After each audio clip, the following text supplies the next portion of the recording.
What kills your momentum and slows you down? You have to remember there are things which are interrupting us.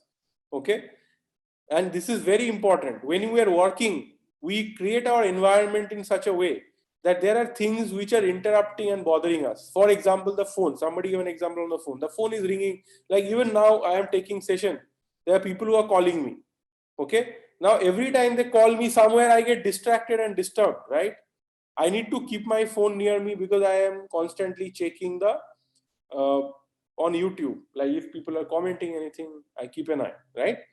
But if other people are calling me, it is disturbing me. You can probably see it on my face that it is, I like feel. And some people are persistent. They'll call 2-3 times. Yeah, I'm disconnecting, I'm messaging, please don't call. They'll still call me again. Okay, so that is unfortunate situation, but there are such distractions all the time, and I want to be fully engaged here, fully immersed here with you, and not get distracted, because that is how I'll be able to deliver maximum value in my webinar. So flow is the experience of being so absorbed by the task at hand that you lose track of time. Now this is very, very important, right? You need to be in a flow, and distraction kills flow. So you must not have distractions, right? Flow, have you ever experienced flow? Being in a situation where you are working like nothing matters, you forget the time, you forget your hunger, you just keep working, and you become very productive. Have you experienced this? This is also a very important aspect of your productivity. If you can achieve flow, no, it's not go with the flow like kuch bhi karo, nahi. Flow is in a state of mind where you are working, you forgot everything. You are writing an article and you forgot everything. You are studying and you forgot everything, that anything else exists in the world. Like writing, very good, Pritish. Like when you write an exam, you don't even remember what is going on. The next guy next to you might be vomiting on his paper, but you don't know that he's vomiting because you're so focused on your paper, right? Or something may be happening outside the hall. You have no attention. You are fully focused on your paper, right? That is a state of flow. That whatever is happening anywhere, I don't know, I don't care. I'm so focused on what I'm doing, right? So being absorbed by the task at hand that you lose track of time. You lose track of time. You're not checking your time. Acha, 1 ghanta bacha hai, oh, आधा घंटा बचा है. नहीं, you forgot everything. Does that ever happen to you? When did it happen to you? Remember. So having that is very, very, very important. Okay, flow is the experience of being so absorbed by the task at hand that you lose track of time. Now the outside world is tuned out. Okay, you are tune out the outside world, and you are only racing through the task. Okay, in such a state, you can go through your task at top speed, like velocity, and this is very, very important. The more you work in flow, the better results you'll achieve, more productivity you'll be able to achieve. If you want to achieve peak productivity, get into the flow and stay there. If you want to achieve peak productivity, get into the flow and stay there. Okay, this is very important. And how to achieve flow? So it's great that achieve flow state is amazing, it is perfect. Now the next important question is how to achieve flow.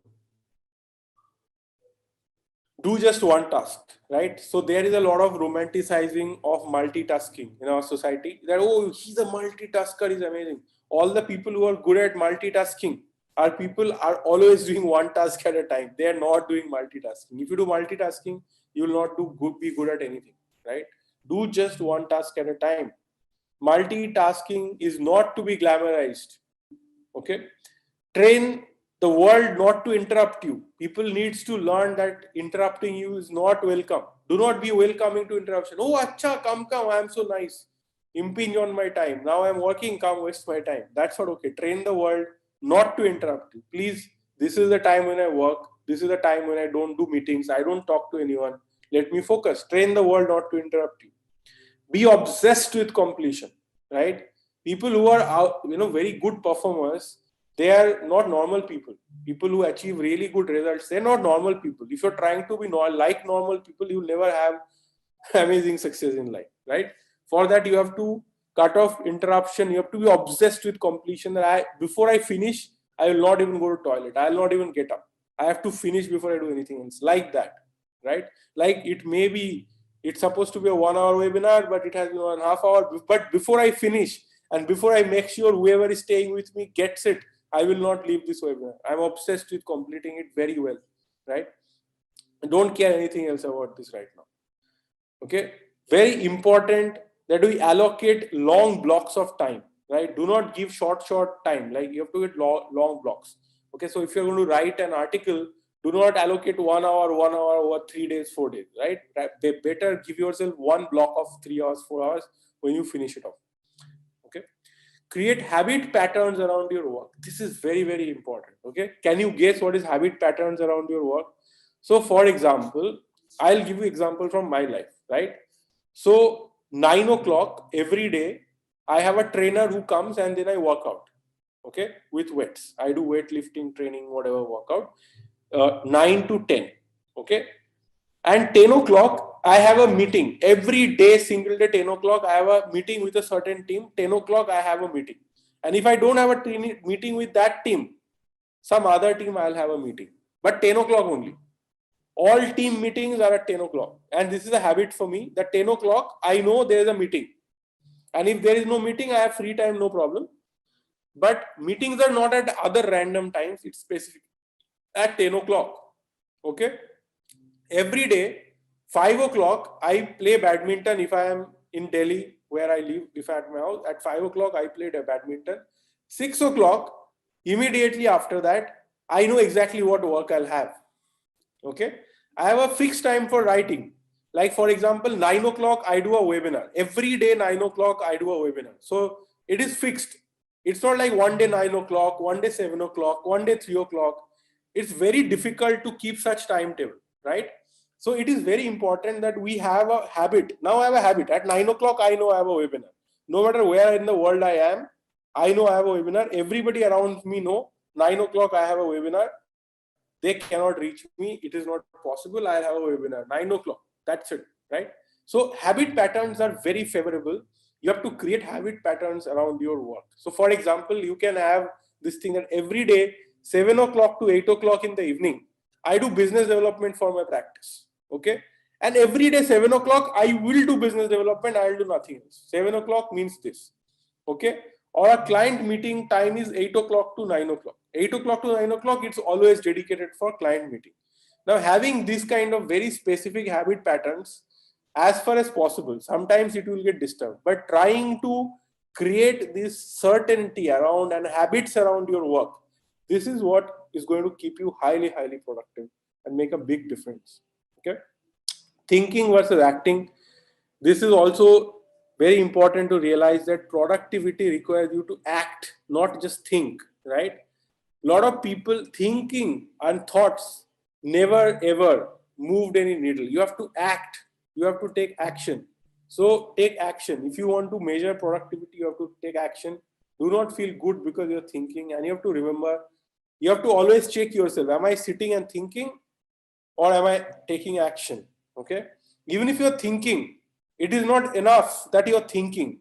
Are you writing a list?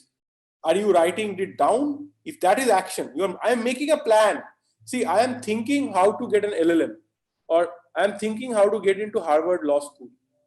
This thinking doesn't matter. Thinking we shouldn't be carrying out. It's irrelevant, right? What is important is, am I acting? Thinking is fine as long as I'm also acting. Okay, I'm making a checklist of 10 things I can do to get into Harvard. That is real action. Thinking is fine, planning is fine, but thinking, oh, no, not that kind of thinking. Sitting and writing, making the plan, putting it into paper, that is acting, that is action. Even if you're thinking, planning is fine, thinking is fine as long as it is accompanied by action. Idle thinking has to be cancelled from your life, right? So never say that, oh, I'm thinking. A lot of people kill their productivity by thinking, and thinking is not okay. It has to be in action. Don't be in thought, be in action. This is the rule that should be there in your life. Reclaiming unproductive time. We all have some unproductive time in our life, and one way to become very productive is to claim it back. For example, I had a simple rule, right? Every day I should travel by bus. When I was in school, till I went to law school, every day I had to travel by bus to my coaching.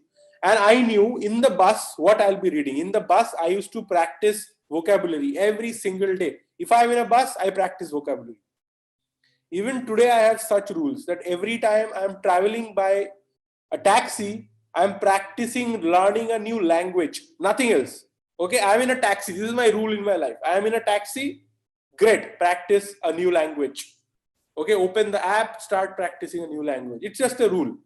But normally, such there was a time, every time I'm in a taxi, I'll make a call. I have to make a call to a potential client. Every time in a taxi, I will make a call to a potential client. Simple rules in life, right? And follow that again and again. And that becomes then a habit, and then that starts producing results. But this way, you can claim back unproductive time. Maybe every time you are going to the toilet, you're going to be there for a while. You can have a ritual that this time I practice a new language, or I read a Bear Act, or I do something productive. Claiming back unproductive time, right? Maybe every day you travel for 2 hours in the train or in the bus. Every time I'm in a plane, I write an article. By the way, every time I'm in a plane, I know 3 hours, 2.5 hours, 4 hours I'll be in the plane. I write an article every time. Even if I can write half of it, it's okay. But I'll write something every time in the plane, right? So reclaiming unproductive time can make amazing things for your productivity. Okay. Keeping your brain strong and young. Remember that brain is a machine. Okay, that machine has to be taken care of. It has to be maintained. It has to be given right kind of food. Exercise is very important for brain functioning. Okay, good. If there is iron deficiency, for example, in your body, your brain will not work as good. If there's calcium deficiency in your body, your brain will not work as good, because in our brain, all the signals are sent by calcium ions. So if you have calcium, people know that if you don't have calcium, it will impact your bone health, but they don't know that it impacts your brain. Okay. Similarly, if you're not having enough good fat in your food, it will impact your brain health, right? So there are multiple things, and it's very important to keep your brain strong and young, right? So we already talked about Pareto principle, so we can skip this now. So Pareto principle, I already told you, 80-20 rule, right? That we have to find that 20% of our work from which 80% results are coming, and then focus, double down on that, put all our effort into that box, and try to eliminate the other 80%. Very, very important. How nutrition and health can support or sink your productivity. This we just discussed, that you have to have, consult a nutritionist, consult a expert on brain health. It's really worth it. Go Harvard medical school has a course on brain health, on cognitive fitness, and so on. It's actually very, very important, and nobody works on this. But if you want to be highly productive, you have to take care of your health. You have to take care of your brain health. Okay, otherwise your productivity is not possible.